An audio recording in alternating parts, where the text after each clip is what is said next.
4차 산업혁명 시대에 필요한 인재 발굴의 최전선. 대학에서도 변화의 물결이 일고 있습니다.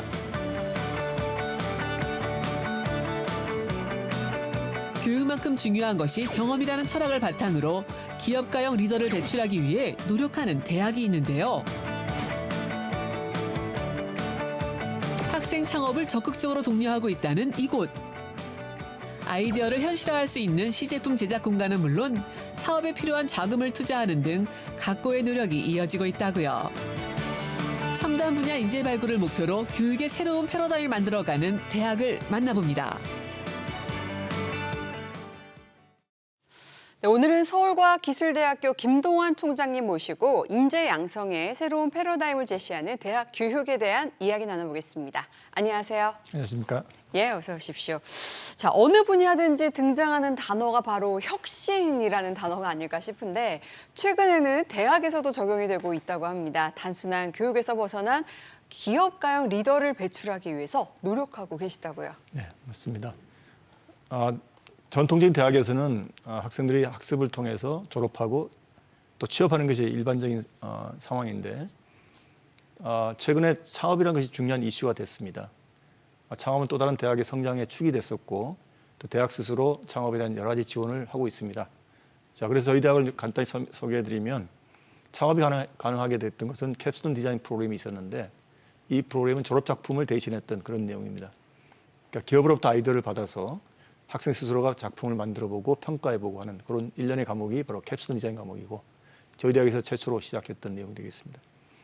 두 번째는 창업 친화형 학사 제도로 볼 수 있는데 대학의 우수한 인재들을 대상으로 해서 대학이 갖고 있는 여러 인프라를 통해서 학생 스스로 창업을 한번 해볼 수 있는 그 기회를 제공하는 그런 프로그램을 갖고 있습니다. 그것이 아마 특징이라고 볼 수 있겠습니다. 예, 기업가형 리더 하면은 가장 먼저 창업이 떠오르는데요. 대학에서 창업 지원단을 운영하고 계시다고요. 네, 저희 대학도 창업 지원단을 운영하고 있는데 창업 지원단이 할 수 있는 큰 역할은 바로 창업에 관련된 지원, 교육, 결국 투자까지 해주는 일련의 지원 시스템이라고 볼 수 있습니다. 학생 같은 경우는 아이디어를 발굴하면 발굴된 아이디어를 가지고 시제품을 만들어 볼 수 있어야 되고 그다음에 그 제품을 가지고 창업을 모의적으로 한번 해볼 수 있는 그런 과정도 필요할 것이고 그 이후에 실제 창업이 되는 그런 과정을 일괄적으로 지원해주는 서비스 기관이 바로 창업지원단이 되겠습니다. 네, 창업에 있어서 가장 필요한 거 아무래도 자금이 빠질 수가 없죠. 자금 지원도 가능합니까?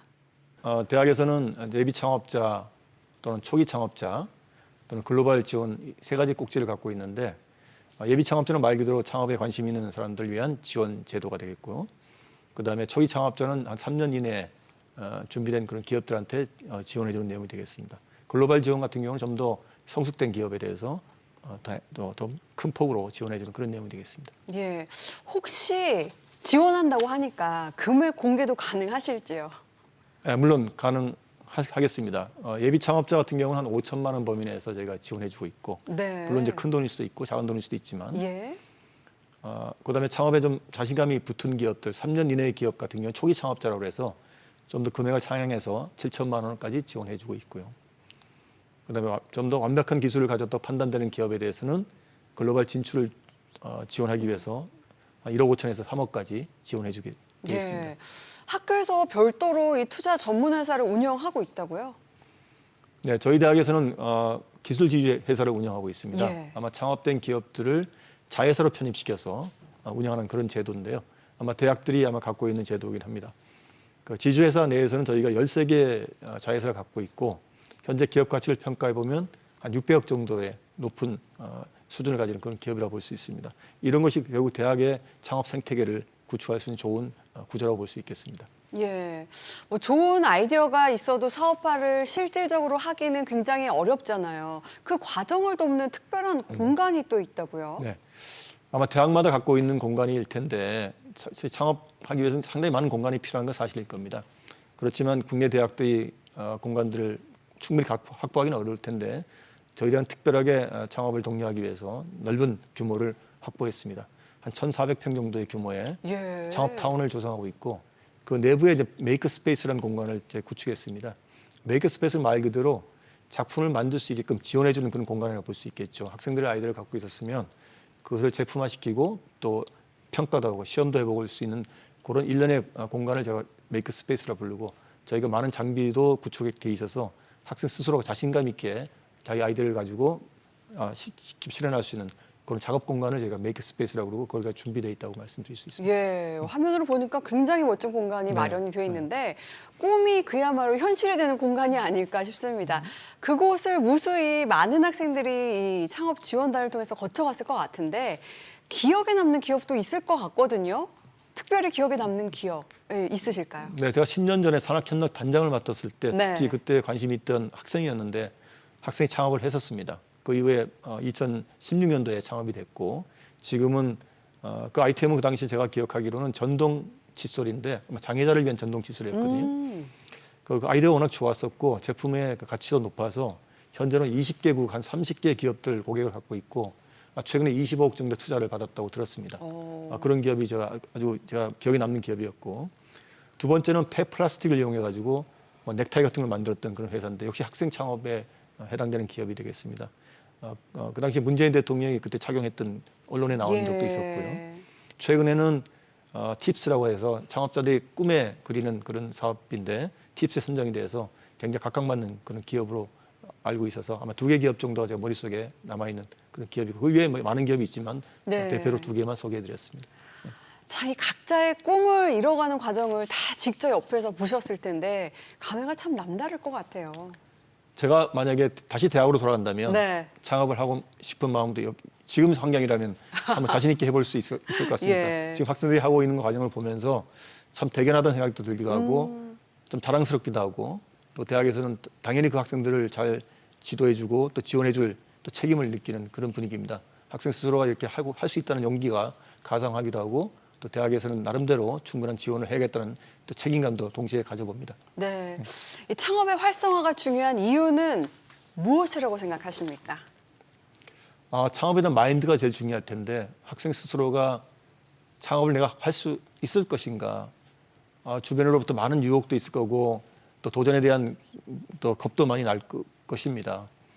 그런데 이 학교 시스템이 창업에 대한 여러 가지 인프라를 구축되어 있기 때문에 좀 더 자신감 있게 접근할 수 있다는 측면에서는 좀 더 좋은 환경이 구축되어 있다고 보고 좀 더 기회가 더 넓어졌다고 볼 수 있겠습니다. 결국 대학의 연구실이나 기술을 가지고 있는 이런 소중한 내용들이 창업으로 연결됐으면 얼마나 좋을까 생각을 해봤습니다. 연구 논문으로 끝나지 않고 창업으로 연결돼서 국가 발전에 기여할 수 있는 기회를 가졌다는 것은 큰 가치가 있다고 보고 있고요. 또 창업의 질적 수준을 높여야 되는 측면도 있습니다. 그것은 결국 대학이 또 책임질 부분인데요. 아이디어를 가지고 직접 제품을 고도화시킬까지 모든 기술과 인프라가 제공되지 않으면 창업의 질이 높아지기 어렵습니다. 그런 의미에서 저희 대학에서는 창업의 질을 확보하기 위해서 충분한 지원을 갖고 있다고 생각됩니다. 예, 청년들의 가장 큰 고민거리 일자리 문제를 빼놓을 수가 없는데 이 취업난을 극복하기 위해서 산학협력에도 또 힘을 쏟고 계시다고요. 네, 저희 대학은 이공계 특성화 대학으로 되어 있다 보니까 당연히 취업률은 높은 편에 속할 수밖에 없고요. 그렇지만 취업의 질도 역시 중요하게 됩니다. 그런데 취업의 질을 높이기 위해서는 우리가 막연하게 학생들을 가르쳐서 내보내는 것보다는 좀 더 체계적인 교육을 시킬 필요가 있고 그 체계적 교육 내에는 산학협력이 중요한 축을 갖고 있습니다.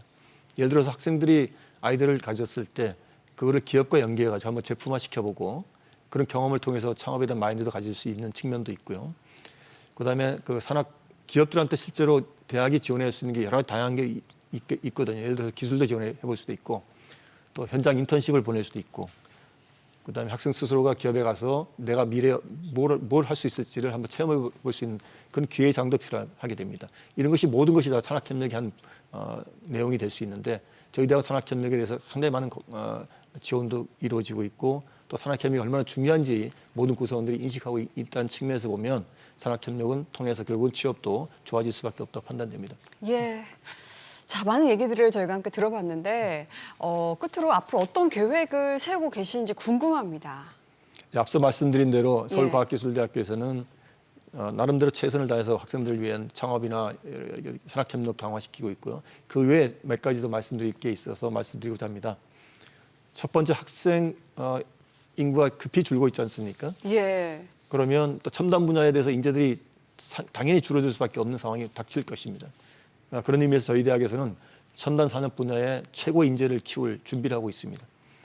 저희가 많은 연구 인프라를 구축해 있고 학생 스스로가 최첨단 분야에 적재 또 적기에 배출될 수 있도록 잘 준비하는 그런 대학이 되겠다는 말씀을 드리고 싶고 결국 강한 대학이 되겠다는 말씀을 꼭 드리고 싶습니다.